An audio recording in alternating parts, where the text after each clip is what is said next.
day 144 of the 29th year and beyond. Well, today I wanted to talk about what happens after the ceremony. Because you said yesterday, choose wisely. Okay. Yes. And you do need to choose wisely. But be prepared for what's coming next. Okay. There's so much you have to do. Name changes, social security cards, bank accounts, insurance. There is just so many things that you will have to take care of after the I-do's. Well, everybody doesn't take on a new name. Okay, well, even if you don't take on a new name, what else would you have to do? Or might not have to do?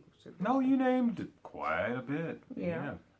Also keep in mind that now this person is in charge of your health. If you can't take care of yourself, if something happens and you're not able to speak for yourself, this person is now the legal person that will make those decisions. So you want to make sure that you've covered all the bases in terms of what happens if something happens really bad to you. I mean, do you want to be on life support? All of those things need to be discussed because this now is the person that will be making those decisions. And you both need to have an opportunity to talk to your prospective families about these things as well because, as Gail said, legally now this is the person that will make literal life and death decisions for you. You don't want situations where this individual is now in disputes and fights, literally or figuratively, with your family members. I remember me having to tell my family that once I was gone, I want to be cremated. I made them aware of that because naturally Gail and I talked about that, and I wanted them to understand that was my wish. Also, made them clear about the fact that, okay, if I was to get into a situation where, it was a situation about keeping me on life support or whatever, Gail knows, no, that's not what I want. But, I could hear my sisters, oh, no, my brother loved life. He would want every opportunity, And in those difficult times, the person that you love, the person that you've been sharing the journey with, doesn't need the additional challenges and drama because your family isn't aware about some life decisions that you've made.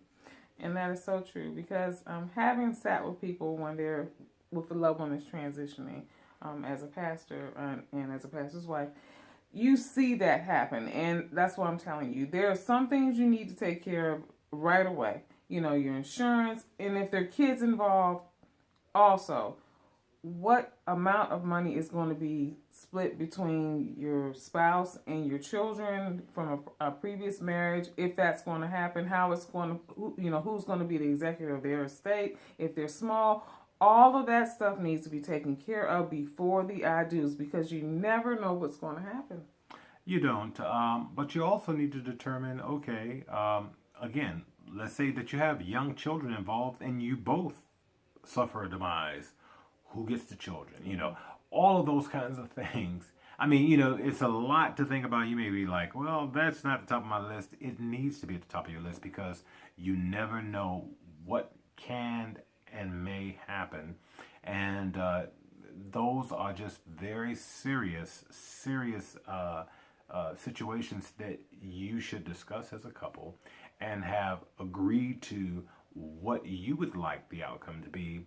And, go beyond just having the legal documents, but have those conversations with your family because, again, legal documents or not, people go to court and fight over stuff. And it's just madness.